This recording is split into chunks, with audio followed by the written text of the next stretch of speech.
Mermaids. How do they even work? Are they mammals, fish, both? Well, on today's thought experiment, we'll dive under the sea and become part of their world. Humans with fish tails have been a part of mythology and folklore since ancient Mesopotamia, but the Little Mermaid of the modern depiction is based on the Tritons of ancient Greek mythology.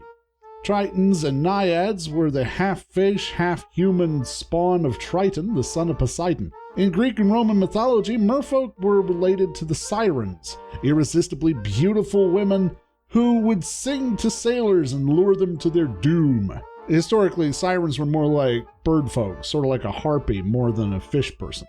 But they started to take on more fish-like characteristics during the Roman retellings of the Greek myths. Hans Christian Andersen wrote The Littlest Mermaid in 1837, by which time the image of the mermaid was a common one along the coasts of Europe and had become a symbol of bad luck. They were seen as the heralds of storms, sinkers of ships, and the drowners of sailors.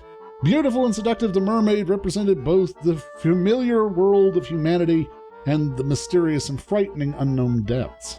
But there was some big issues with this image, besides wearing a clam as a bra because chafing. Now, if a humanoid were to live in the ocean, there would be some big issues they would have to overcome. One of the biggest is the cold. The ocean is very cold, averaging about 38 degrees Fahrenheit. The thermocline of the ocean makes it almost impossible for humanoids to visit 90% of the ocean without protection, or they will die of hypothermia. In order to survive it, merfolk would either need to grow lots of warm fur like a sea otter, or get thick.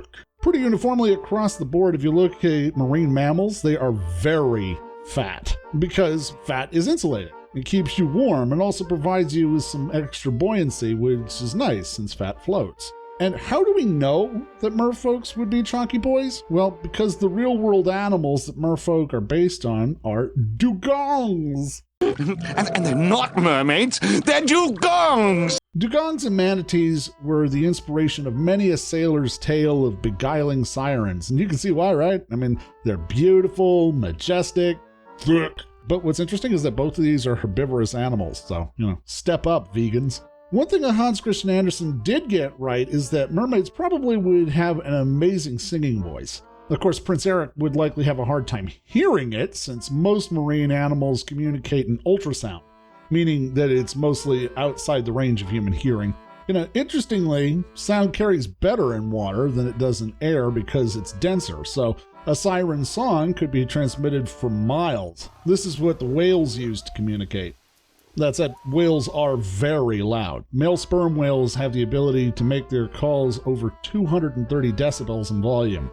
That's louder than a jet engine, but hey, it's a really good way to talk to your friends and sometimes submarines. Life under the sea might be a challenge for humanoid merfolk, but at least they have the benefit of being fictional. Unfortunately, the seas are under constant attack from human pollution. Every year, millions of pounds of trash find their way into rivers and streams and into the ocean.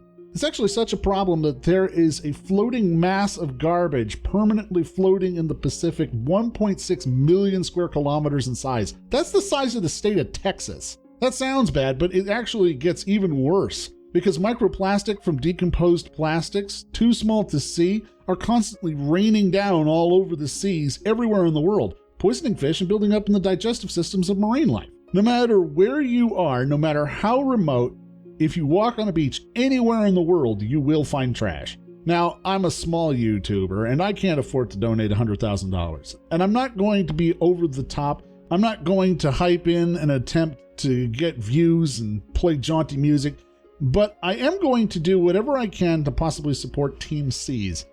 It's a group of YouTubers and creators that have decided to actually do something about ocean pollution. I strongly recommend that you visit the Team Seas website and donate what you can, because for every dollar you donate, they'll remove 1 pound of trash from the oceans, and with an estimated 269,000 tons of floating ocean trash, that's 538 million pounds of floating ocean garbage. There's a lot of work to do. And listen, if you can't afford to give, share, like, subscribe. All of the usual stuff that you do on YouTube, do it for the Team Seas videos. YouTube promotes videos that have high viewer interaction. Find people who are making videos about Team Seas and support them. It costs you nothing, and the proceeds and the AdSense are being used to further these causes. And of course, you can help by keeping your eyes and mind open and always being creative. Thanks for watching.